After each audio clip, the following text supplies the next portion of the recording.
Good morning, good evening, good afternoon, and welcome to the Booms and Pusts show. My name is Jonathan Davis, and over the next hour we'll be looking at politics from a conservative with a small c point of view, free market capitalism, economics, and we will look at markets. Because the original idea of the Booms and Busts show a few years ago was, in fact, to try and give listeners ideas for their own investments, for their pensions, for their other investment accounts, which over the medium to long term, having done the appropriate due diligence and received advice, etc., if they did those things, hopefully it would materially improve their financial position. We'll come back to that later. As usual, packed program. So, you'll recall Covington Catholic High School, where the kids were accused of allegedly harassing a Native American veteran. You know, this. You saw the teenage boy with the Make America Great Again hat standing in front of this strange-looking guy and just standing smiling. Exactly, he was standing smiling. It turns out that the Native American was an absolute loser. He was a troll. He was out to get them and all the rest of it. And the whole publicity machine of the mainstream media all over the world treated these young men as out and out scoundrels and the worst kids ever. Well, the great news is that the high school itself is suing mainstream media outlets for spreading fake news about their students. Lawyers have already sent legal letters to the New York Times, the Washington Post, owned by Jeff Bezos, CNN, Senator Joy Reid, Senator Chuck Todd, The Hill, The Atlantic, Kathy Griffin, some stand-up, no-use comedian woman, and GQ, obviously anti-Trump, GQ magazine. 7 different lawyers are working on it. There's going to be major multi-million-dollar lawsuits. I'm absolutely delighted. This one is the one that is not going to go away. The establishment mainstream media is going to be hurt by this, entirely their own fault for treating these boys as nasty pieces of work. In fact, it was the other way around, simply because they were wearing MAGA hats. It's about blooming time someone stood up to these people. Legal letters were also sent to Senator and Democratic candidate for the presidential election 2020, Elizabeth Warren, the UK Guardian newspaper, Capitol Hill Publishing Corp. Listen to this. The Diocese of Covington, of Lexington, of Baltimore, and the Archdiocese of Louisville, who all stood against the boys and the school. Representative Ilhan Omar, which incidentally we'll be coming back to later, and those who represent Covington Catholic High School say more letters will likely be sent in the next few days. I'm so looking forward to seeing how that develops. Representative, the equivalent of a member of the UK Parliament, Representative Ilhan Omar, ILHAN, tweeted, Israel has hypnotized the world. May Allah awaken the people and help them to see the evil doings of Israel. Hashtag Gaza, hashtag Palestine, hashtag Israel. What's her name? Lauren Loomer, is that her name? She was banned from Twitter from telling the world about this woman's anti-Semitism stroke racism. She was banned from Laura Loomer. She was banned from social media. And it is abundantly clear she was telling the truth. This is an elected member of the US Congress. It's unbelievable. Today, listener, is the 11th of February, 2019. On the 14th of February, 1989, Iran's supreme leader, Ayatollah Khomeini, called for British writer Salman Rushdie to be killed for writing the satanic verses. The aged cleric said it insulted Islam. Like there's never been a book insulting Judaism or Christianity or Buddhism or Sikhism or whatever ism you might think of. I don't remember anyone else calling for the murder of the author except fascists. In a fatwa, or religious decree, Khomeini urged, quote, Muslims of the world rapidly to execute the author and the publishers of the book, quote, so that, quote, no one will any longer dare to offend the sacred values of Islam, unquote. Sieg Heil! Khomeini was 89 at the time, and indeed he died 4 months later. Khomeini added that anyone who was killed trying to carry out that death sentence should be considered a martyr who would go to paradise. And a $2.8 million bounty was put on Rushdie's head. The British government immediately granted police protection to Salman Rushdie, who was an atheist born in India, to non-practicing Muslims. I don't recall ever seeing the phrase non-practicing Muslims. I'm sure I must have done. For almost 13 years, he moved between safe houses under the pseudonym of Joseph Anton, changing base 56 times in the first 6 months. He said, I am gagged and imprisoned, writing in his diary in his 2012 memoir, Joseph Anton. Quote, I can't even speak. I want to kick a football in a park with my son. Ordinary, banal life. My impossible dream, unquote. Rushdie gradually emerged from his underground life in 1991, but his Japanese translator was killed in July that year. His Italian translator was stabbed a few days later. A Norwegian publisher was shot 2 years later. It was never absolutely clear that the attacks were in response to the call of the Imam Khomeini. In 1993, Islamist protesters torched a hotel in central Turkey, some of whom were angered by the presence of writer Aziz Nesin, who sought to translate the novel into Turkish. Nesin escaped, but 37 people were killed. We salute you, Salman Rushdie, and we hope you live a long and free life. A military court in the Hamas-run Gaza Strip that Ilhan Omar loves so much has sentenced 6 people to death by hanging for collaborating with Israel, the sole democracy between India and Europe. A country that I once asked a friend who was mentioning it because it was on the telly news, how big do you think Israel is?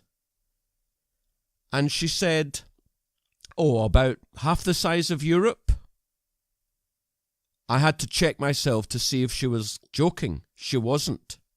Israel is not even the size of Wales. We got a tweet here from Imam Tawidi, who is the Imam of Peace. He says this: they like to rape underage girls, take away their body parts, FGM. They like honor killings. They like stoning by accusation. They like to kill the blasphemers, preach hate against the non-Muslims, kill non-Muslims, spread terrorism, enslave the enemies. But they don't like cartoons. That's from Imam Tawhidi. Remember, listener, Islam does not mean peace. It means submission. Allahu Akbar does not mean God is great. It means Allah is the greatest. Jihad does not mean spiritual struggle. It means war. Al-Hijra School in Birmingham is still segregating boys and girls despite a Court of Appeal ruling in 2017 that found it was unlawful. Duh! And this is a report by Luke Trill, the Director of Corporate Strategy of Ofsted, the school's inspector. Mr. Trill says, we perhaps don't always feel we get the support we need from the rest of government in pushing this forward. You think? The school will not allow girls to eat lunch until after boys have finished. Apparently, while Ofsted inspectors can highlight segregation in their reports, the power of enforcement falls to the Department of Education, aka the Socialists, under the Tories.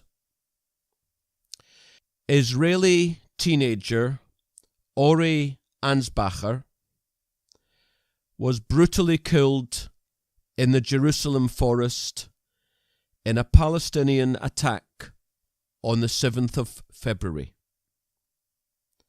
Her murderer's family will receive a lifetime pension from the Palestinian Authority for committing this heinous crime. That's what happens, folks. That is what happens.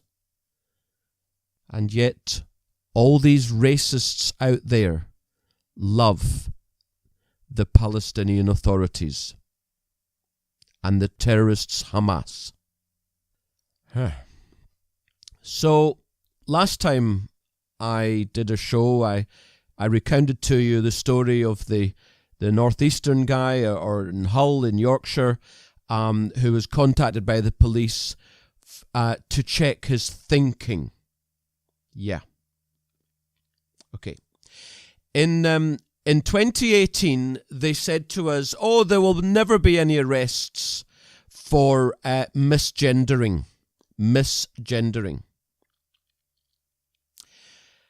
Kate Scottow, age 38, was arrested in front of her children and locked in a cell for 7 hours after calling a transgender woman a man on Twitter. Police officers detained her at her home in Hitchin, Hertfordshire. It's just up the road from me. More than 2 months after her arrest, she has had neither her mobile phone nor her laptop returned. The complaints made by activist Stephanie, Hayden, led to the arrest of Mrs. Scottow.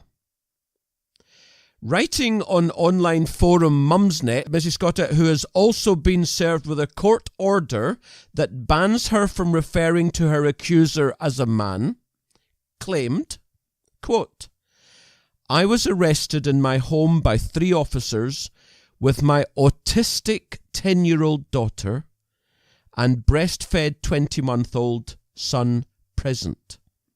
I was then detained for 7 hours in a cell with no sanitary products, which I said I needed, before being interviewed, then later released under investigation. I was arrested for harassment and malicious communications because I called someone out and misgendered them on Twitter." Unquote. Confirming the arrest, Hertfordshire Police said, quote, "We take all reports of malicious communication seriously," unquote, "but we don't give a damn about murder and robbery and rape and FGM and so on." Well, he didn't actually say that, but you get my point. The case is yet the latest where police have been accused of being heavy-handed in dealing with people who go online to debate gender issues. Sitcom writer Graham Linehan, who it's incredibly amusing because this guy himself called out free speakers. I think this is the guy who wrote Father, what do you call it? You know the Irish priests. The funny one. Graham Linehan was given a verbal harassment warning by West Yorkshire Police after transgender activist, Stephanie Hayden, reported him for referring to her by her previous names and pronouns on Twitter. This Stephanie Hayden sounds a barrel of laughs and no doubt wasn't at all bullied at school or by Stephanie Hayden's parents. Not at all, I'm sure. I should point out that the High Court papers detail how Mrs. Scottow is accused of a, quote, campaign of targeted harassment, unquote, against Miss Hayden, allegedly motivated by her, quote, status as a transgender woman, unquote. Hey-ho. Number of people got killed by a gun last year. Japan 10, Sweden 41, Switzerland 47, UK 50, Israel 105, Australia 207. Total population of all those countries 247 million. Total gun deaths 460. Are you sitting down, listener? United States population 329 million. Gun deaths 40,000. Don't tell me banning guns doesn't help. Let's move on to the EU shenanigans. I should point out that there was a letter in the Sunday Telegraph. Sir, there was a terrible lie told to the British people in the run-up to the referendum, that the government would enact the result. Well done, Richard Billington of Guildford in Surrey. Why don't you listen to a few minutes of Steve Baker MP in front of the House of Commons EU Brexit Examination Committee. Very much appreciate this opportunity to give evidence, and I'm grateful to the whole committee. You of course come to the heart of the matter, in particular in your connection to the passage of the EU Withdrawal Act, for which I was responsible in the Commons, and my resignation not far after. So obviously David Davis and I were very close to one another, and it became apparent to me in the preceding week that the government was going to adopt a policy for EU exit that I would not be able to support. Indeed, I declined a number of meetings in the preceding days because I felt I could not bear to go through the business of being persuaded to capitulate and support the proposals. I came to believe over the course of my time in government that one of the reasons I'd been made a minister was so when the moment came of capitulation I would be asked to sell it, and of course I was not willing to do so.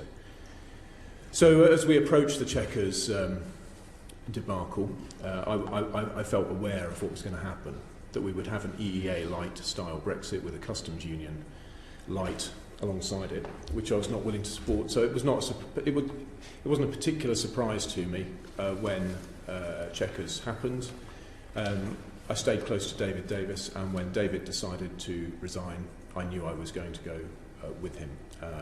In a sense, I tried to minimise the impact in the media by going absolutely at the same time, which meant, of course, I was a single line on the Today programme rather than the story. But it was not the first time I'd considered resigning. I previously considered resigning over the failure of the government to make public no-deal preparation.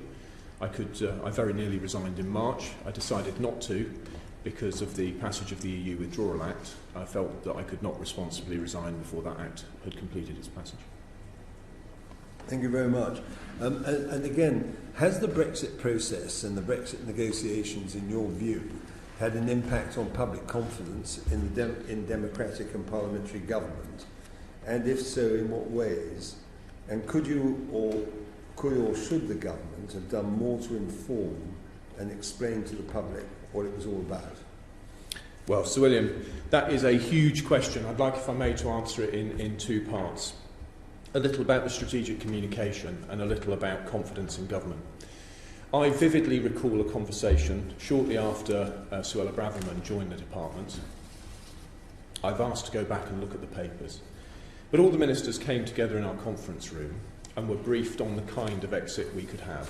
Either what I would characterise as a high alignment Brexit, something like the EEA plus something like the Customs Union, or a normal advanced free trade agreement. And after going to and fro through the briefing, all of the ministers in the department together decided that we wanted a normal advanced free trade agreement because that would be the kind of Brexit which would fulfil the mandate of the referendum and indeed the mandate of the preceding speeches, the mandate of the general election. Our officials looked somewhat crestfallen. Clearly the advice was to go for a high alignment Brexit. And then subsequently, in a sense, the rest is history, because the European Union then offered us that kind of Brexit. President Tusk's offer on behalf of the Council included an advanced free trade agreement. Can you give a sense as to what that date was, more or less? It will have. I think it was in February. I've been back to my notes this morning. I can't find the exact date this morning, but as I say, I have asked to go back to the department and examine the papers, and I'll be happy to write to the committee and let you know, Sir William, exactly when that happened. But what clearly happened subsequently, as David Davis explained in his evidence to the committee, is that we ended up with a parallel process of policy development. Within the department, ministers led by David Davis were developing one policy, and the Cabinet Office Europe unit clearly developing another, which was revealed at Chequers. David, I think he's attested that he had 5 days' notice. And it seems to me that this is a considerable abuse of our Constitution. For a Secretary of State to be cut out of the development of his main policy is quite a debacle. And it seems that something similar happened to Dominic Raab as his successor. Can you sort of explain in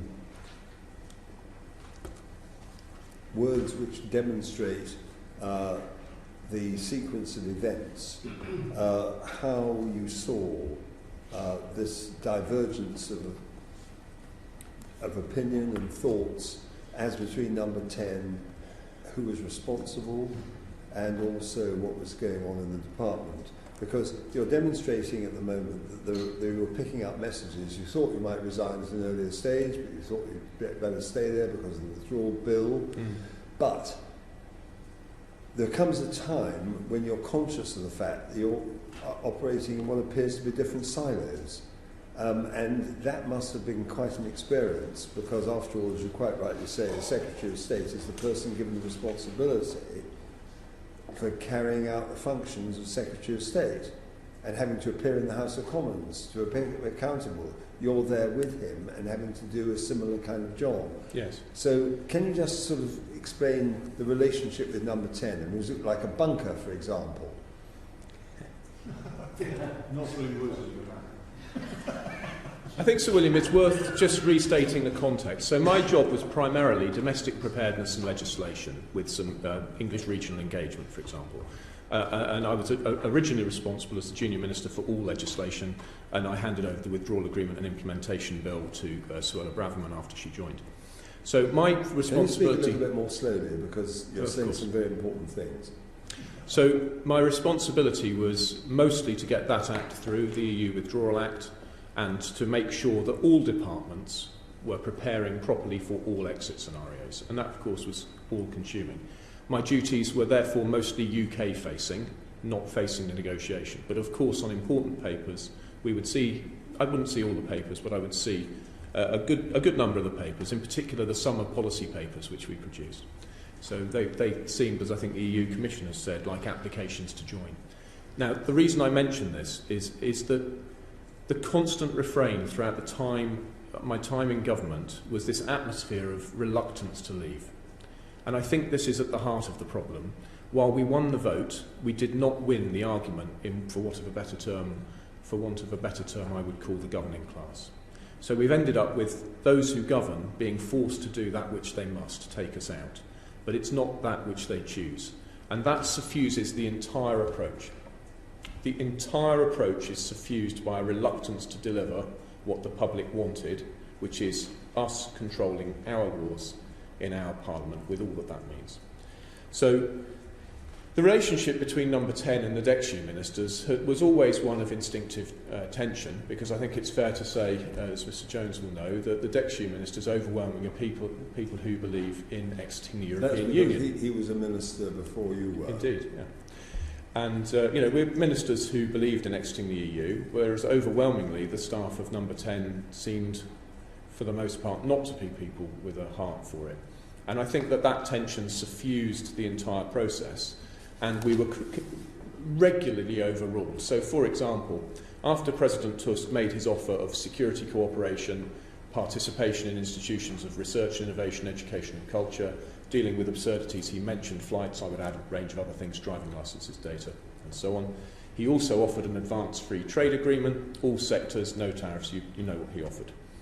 Once he'd made that offer, I was very pleased, because it matched the policy which Dexter ministers had decided, and I wanted to start putting it in my speeches. And one speech in particular, I remember, was edited by Number 10 to remove references to that offer, because of course it was not the offer which the system as a whole wanted. So what I would say is that we were silos. Silos is a good way to look at it, but it's silos not only in terms of policy, but also in terms of mentality. I take an expansive view of the world. I want us to be a country which is outward, facing a global citizen, free trading with the world. But I think that many of those determining policy are so wedded to the European Union and this idea of integration for the purpose of free trade that they cannot face up to enthusiastically delivering the mandate that they have. And that has meant our entire negotiation has been fearful, conducted in a posture of supplication. It's difficult to be too damning about the attitude that's been brought to the negotiation. But that's not to condemn the individuals who I feel sure are all doing their best within their view of their duty to the nation. But unfortunately, they don't believe in what they're doing. So it's clear that Steve Baker is telling the world that Theresa May is a traitor. She and her cronies, Barwell and all the other remainers in the cabinet, they are doing everything they can, and they are succeeding, to stop Brexit. We will implement your decision. If you vote to leave the EU, we will leave the single market. We will leave the customs union. We will leave the European Court of Justice. Well, it was a pack of lies then, and Brexit means Brexit is a pack of lies. She's now getting into bed with Jeremy Corbyn, God help us all, and they're going to come out with Norway. Brexit in name only. Quite dreadful. More than 85,000 tonnes, a third of total production of fruit and veg, are thrown away each and every week, on average, in the UK, because they don't conform to the 367 pages of European Union regulations. Researchers across Europe have expressed dismay at the scrapping of the role of the EU Chief Scientific Advisor. The Alliance of British Entrepreneurs tells us that in November 2014, the President of the European Commission, Jean-Claude Juncker, fired Professor Anne Glove, the EU's chief scientist, because the advice that she gave him was politically inconvenient. Voila socialism, folks. Voila socialism. Now, some MPs went over to Brussels a couple of weeks ago and to talk to the likes of Martin Selmayr and Tusk and Barnier. Selmayr is Juncker's right-hand man. He is basically the guy who runs the European Commission. Juncker is just a pin figure these days. Andrea Jenkins MP, a wonderful, wonderful Brexiter, she tweeted this. I asked Martin Selmayr whether the PM, as in traitor May, had ever asked for the backstop to be removed. He stated that he wasn't aware of her asking for this and had certainly not asked him. He also stated that there has been no request to reopen negotiations by the British government. There is no way on earth that the people who run the show are going to allow us to leave following Article 50 at 11 p.m. on the 29th of March without a deal. And that deal will be, we're still in the European Union, however it's painted. Listener, please know that on the 14th, on Valentine's Day, why don't you show World Trade Organization some love on the 14th? Leave Means Leave are going to be meeting to protest outside Parliament to help the UK get off the singles market. That's nice. Go to Eventbrite and no doubt you'll find details, or indeed go on to Leave Means Leave Twitter account. I mentioned last time that George Orwell died on the 21st of January 1950. He said, quote, if you want a picture of the future, imagine a boot stamping on a human face forever, unquote. He also said, the essential fact about a totalitarian regime is that it has no laws. People are not punished for specific offences, but because they are considered to be politically or intellectually undesirable. Why am I telling you that? I read this. I don't know who wrote it. A friend of mine who runs a large television production company in the car-mad city of Los Angeles recently noticed that his intern, an aspiring filmmaker from the People's Republic of China, was walking to work. When he offered to arrange a swifter mode of transportation, she declined. When he asked why, she explained that she, quote, needed the steps, unquote, on her Fitbit to be able to sign in to her social media accounts. If she fell below the right number of steps, it would lower her health and fitness rating, which is part of her social rating, which is monitored by the Chinese government. A low social rating could prevent her from working abroad. If you want a picture of the future, Imagine a boot stamping on a human face forever. In 2011, there were 115 billionaires in China. Since then, 72 have died, of which 15 were murdered, 17 suicides, 7 accidental deaths, and 19 from illness. Oh, and by the way, another 14 were executed. China has made an app to show people if they are standing near someone who is in debt. This is a new part of the social credit policy.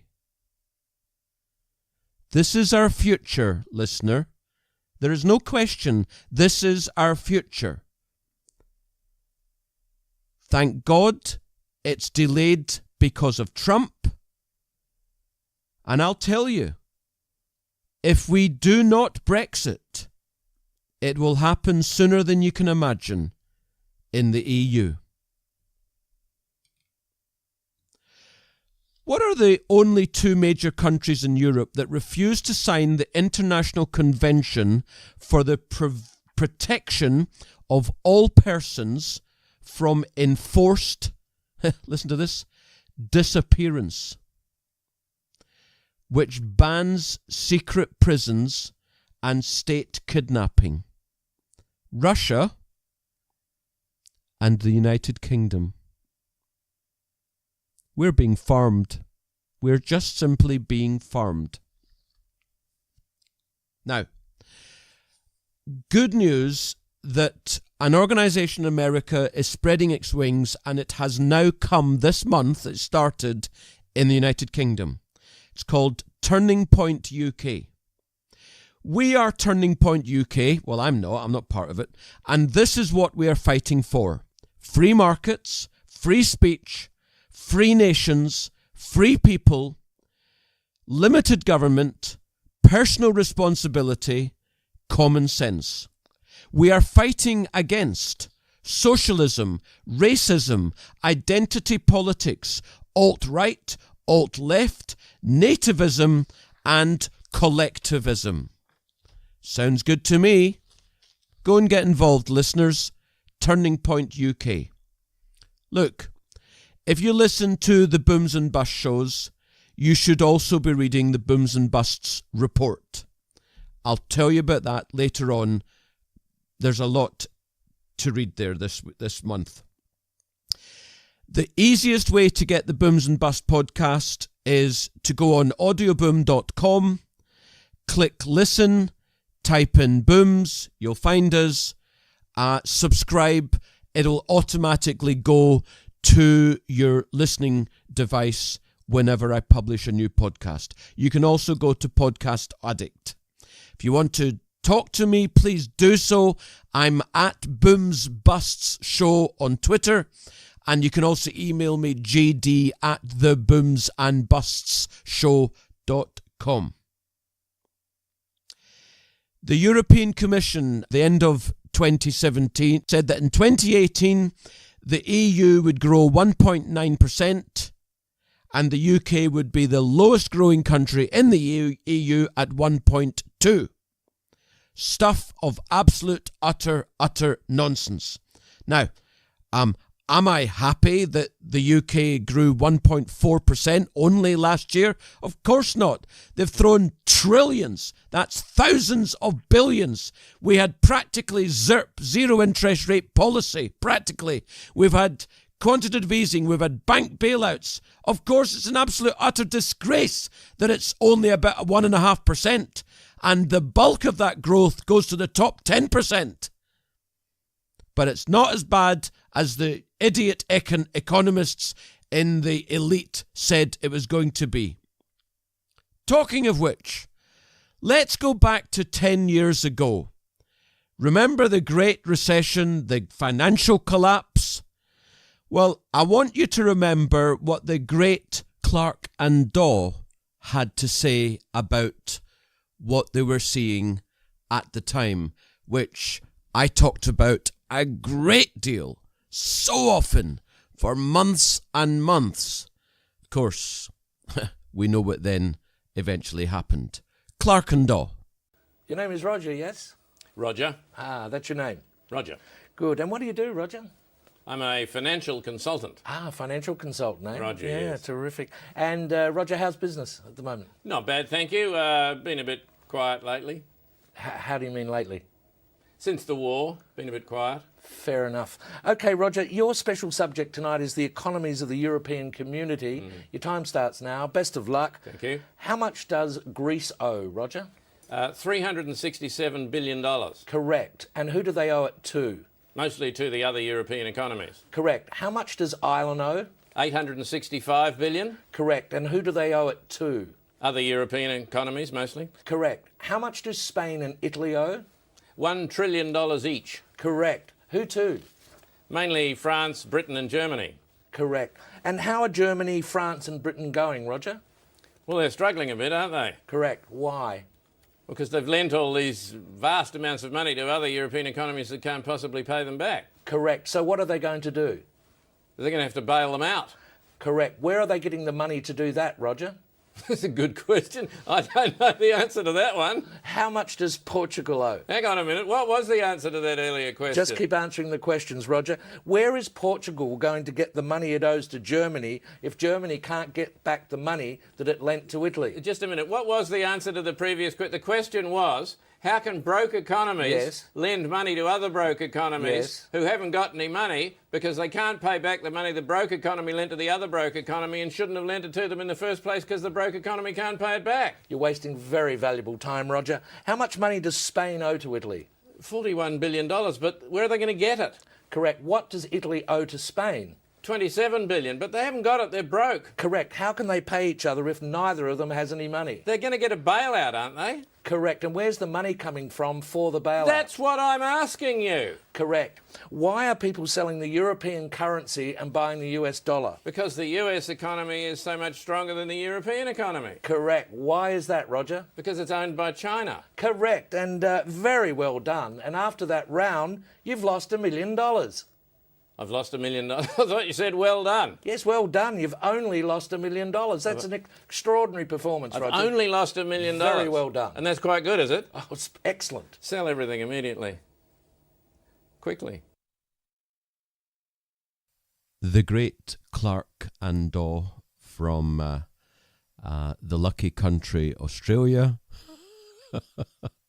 It's not going to be lucky this year or the next year or two, I should imagine. That's by the by. Talking about European finances 10 or 11 years ago. It's a great sketch that they did, no question. Based on fact, the ridiculousness of the level of borrowing, reckless lending, under the reasonable assumption that governments, aka central banks, would bail everyone out. And of course, that is exactly what happened. And when you watch these movies like Margin Call, I can't remember the other one with the guy who played Bale, Christian Bale, it's all... oh gosh, we didn't know this was going to happen, and yet the entire world is going to fall apart if we don't do something. Well, I refer you to my speech to the Freedom Association in March of 2014. It's on the Jonathan Davis WM website. The world didn't fall apart in 1920-21 when they didn't bail out the failed businesses then. And in fact, it led to the Roaring Twenties. It's an absolute utter fallacy that if you don't bail out these failed businesses that we're all toast. No, the result is that, yes, there will be a short, sharp shock in prices and demand.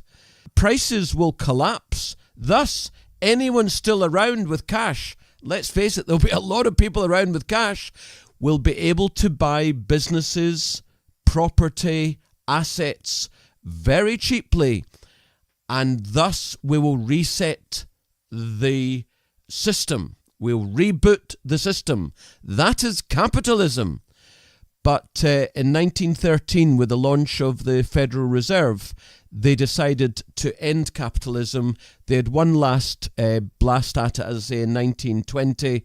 After that, we never saw capitalism again. We had a bout of it, of course, in the 1980s because of dear MAGA. But even then, you know, if the banks had all gone bust while she was Prime Minister, she would have let one or two of them go bust, but she would have bailed them all out as well. Although she was pretty good capitalist, but not as good as even she could have been. So that's how ridiculous finances are 10 years ago. And you know what? They're even worse today. There's even bigger debt today. Central bank balance sheets are a multiple the size of where they were 11 years ago. Where are we going to go from here? Well, as I've said before, the only route that politicians and central bankers have got is inflation, because they're never going to default. They're never going to let the whole thing just crash like that. They'll go for inflation. But as I say, by going for inflation, which inflates away the debt, that will bring about higher and higher interest rates. The interest rates will not be enough to, of themselves, cause massive recession. Now, of course, what we might get is a common or garden mild recession, sure, but it won't of itself create a 2008 or a dot-com bust. No, the interest rates will be kept rising at a slower pace than inflation.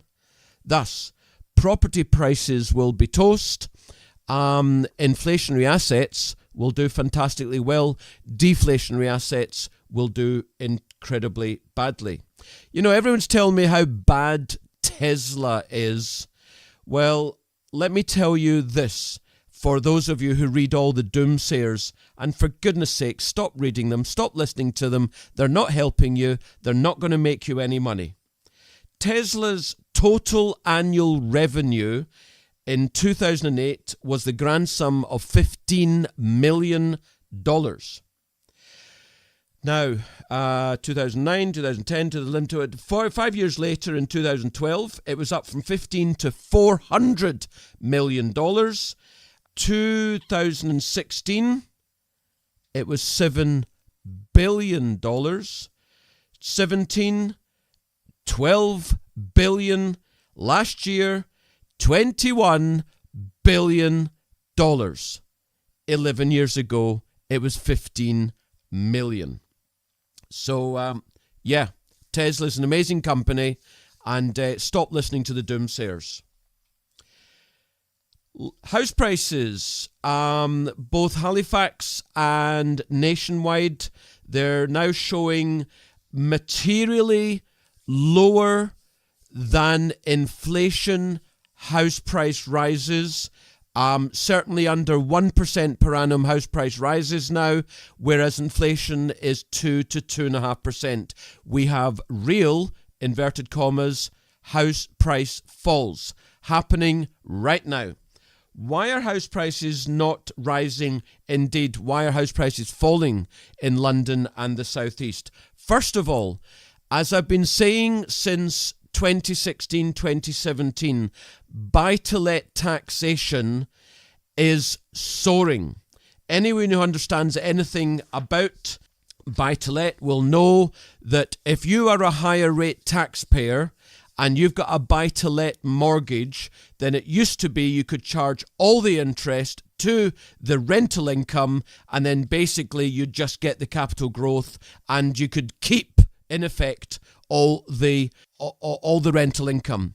Well, gradually over 4 years, if you're a higher rate taxpayer separately, then you're finding by 2021, pretty well all of your mortgage interest will not be able to be charged against the rental income. You'll actually have to add the rental income onto your income. Thus, you're being taxed, and you're not having you're taxed heavily, and you're not having the mortgage tax relief, as it were.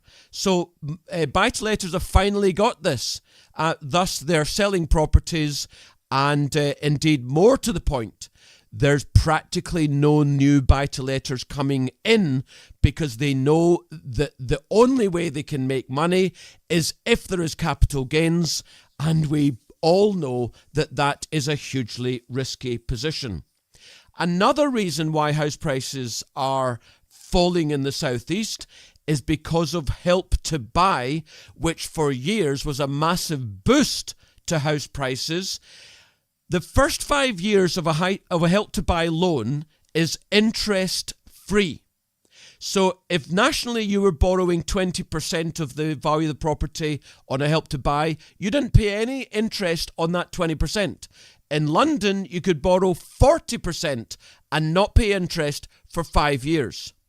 Now, I've got news for you, listener. It started in April 2013.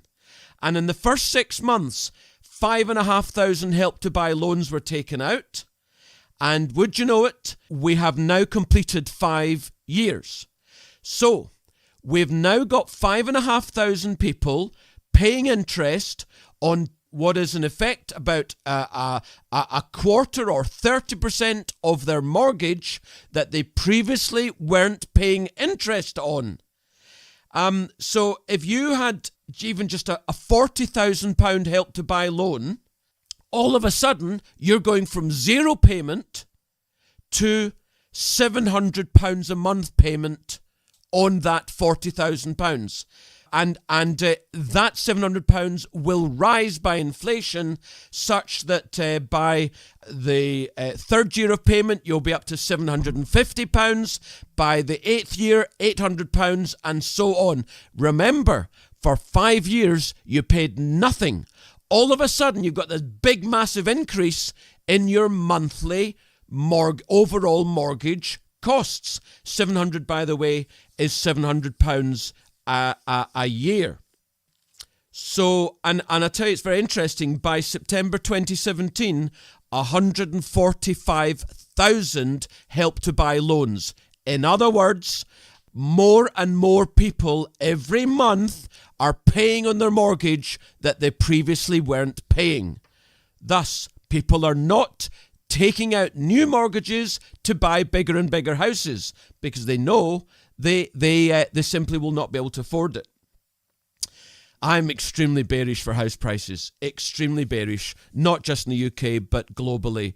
As I say, if we're in an era of rising interest rates, as far as I'm concerned, house prices toast. Markets. My first chart is the FTSE 100. Do you get the booms and bust report? If you don't, you're mad. Send me an email to jd@theboomsandbustshow.com.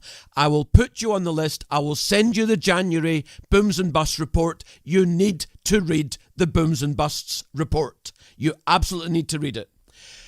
So in there, I talk about the 20 years that the FTSE tried to get above 7,100, and it couldn't do it until 2017. Do you know where we are today? We're above 7,100. We've been down to 6,600 in December of 2018. We're now above 7,100. The 200-day moving average stands at just over 7,200. If we get above 7,200 and stay above, I'm telling you, we are in a multi-year bull market. Global stocks. In 2011, global stocks fell 23%. They then boomed. In 2014 to 2016, global stocks fell 20%. They then boomed. From the beginning of 2018 to December 2018, global stocks fell 20%. You know what? they're up 10 to 15% since Christmas.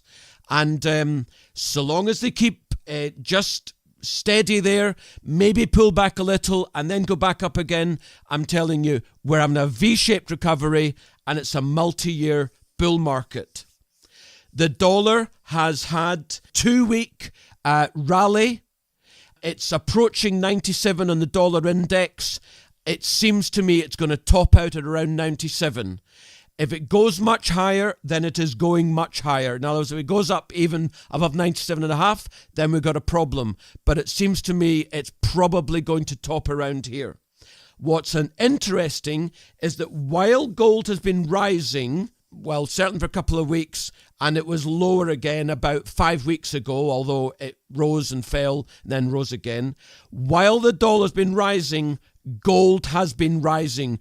Gold is up from 1160 to 1330, $170.